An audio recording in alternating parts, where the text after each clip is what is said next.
Volatiyen me denemeyi bir hude sersera o serçevatın. Kıymetli Hakkari halkı ve Türkiye'nin dört bir yanından gelen çok değerli misafirlerimiz, hepiniz hoş geldiniz.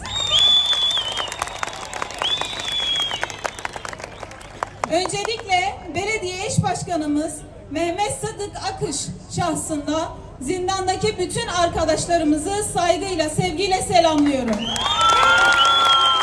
Kayyumlara karşı bu demokrasi mücadelesi için Hakkari'yi yalnız bırakmadığınız için hepinize bir kez daha çok teşekkür ediyoruz.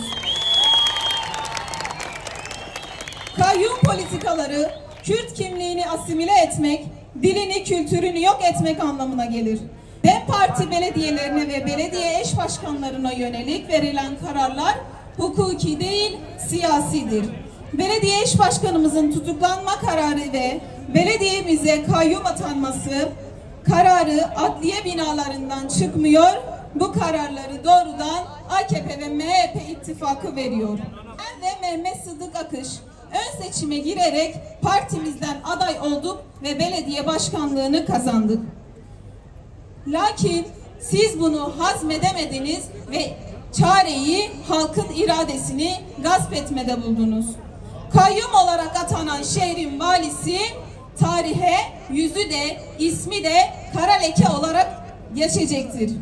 Halktan yana bir profil çizmeye çalışıyorsun ama halkın iradesine asla saygı duymuyorsun. Bu halk sizi istemediğini bugün bir kez daha göstermiş oldu. Gücünüz sadece iradesine sahip çıkmak isteyen gençlerimize yetiyor.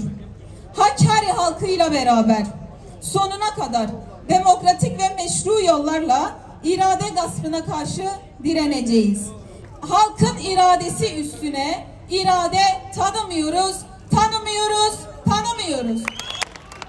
İro emdinava çar aliye çiyabana le dünya iro denge mesahdike bila baş bizanibin gele Kürt lehemberi zulmü zordariye seri ne tavan diye ne tavineşi em meydan efkat nişane ve heye bila biyajı baş bizanibin em re nadin kuttu kesi iradame desteser büke jber ve ki emdi beşen ev meseleye hirata gele kurda ev meseleye netava gele kurda roj roja hirata gele kurdra roj roja netava gele kurda roj roja seri hildan ve seri rakirva gele kurda.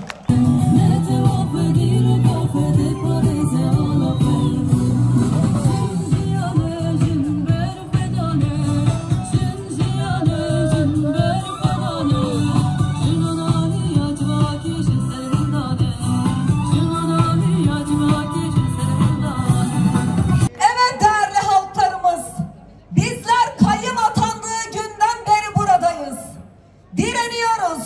Kayyuma karşı direniyoruz.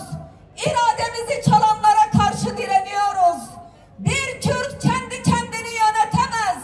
Kürtler bu ülkenin asli yurttaşı değildir diyen Ankara'daki hukuksuz hukuka karşı direniyoruz. Evet, bunlar kayyum atayarak bunun altını kalın kalın çiziyoruz. Seçme ve seçilme hakkımızı elimizden almış oluyorlar. Bugün sadece Türkiye için değil, dünyanın neresine giderseniz gidin. Seçim demek demokrasinin asgari koşulu demektir. Sizler seçme ve seçilme hakkını ortadan kaldırarak kayyum rejimiyle Kürt'e sen seçilemezsin, seçilsen de yönetemezsin diyerek her türlü yalanı, dolanı, hileyi, her türlü kumpas davasını Kürt'e reva gören anlayış şunu iyi bilecek. Halk direniyor. Halk kayyuma hayır diyor.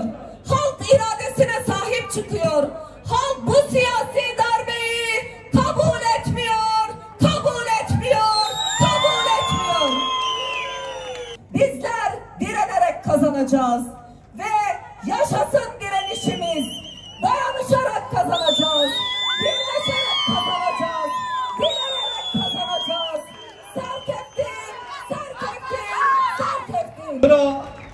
Bira evki kayyum avitini irada geli colemerge rımbızanıbın em kayyuma kabul nakın em kayyuma kabul nakın bun kayyuma kabul dıkın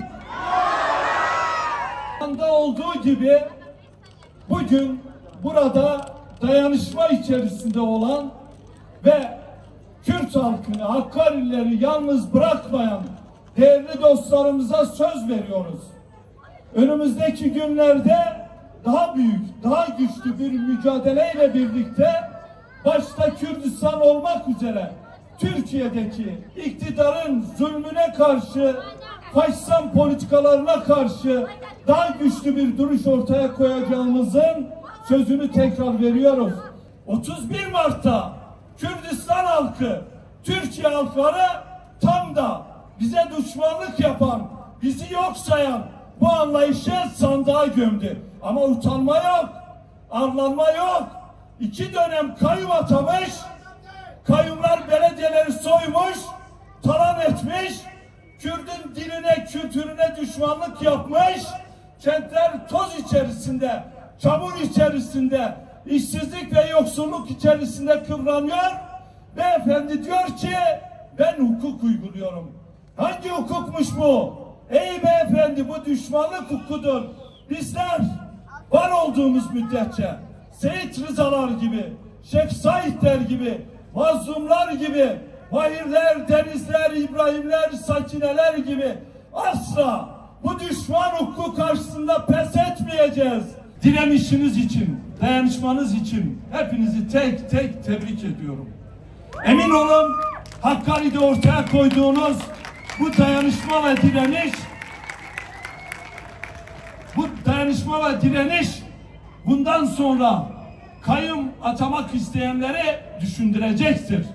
Bizler irademize sahip çıkmasak, bizler bu rantçı, hırsız, talancı, dil ve kültürümüze düşmanlık yapan bu kayyumcu anlayışa karşısında direnmesek, birlikte olmasak, ortak mücadeleyi büyütmesek, bunlar bizim evlerimize, iş yerlerimize, cebimizdeki paraya, içtiğimiz suya, ekmeğe, zeytine bile kayyum atayacaklar. Demokratik bir Türkiye'yi göreceğiz.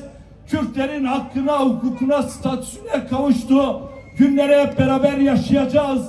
Kadınların özgür olduğu, demokratik haklarını kullandıkları, gençlerin iş ve aş bulduğu, bu yaylalarımızı, bu güzel dağlarımızı özgürce kullanabildiğimiz, tarım yaptığımız, hayvancılık yaptığımız, buradaki artı gelirin rantçılara, hırsızlara gitmediği bir düzen için birlikte daha çok mücadele edeceğiz.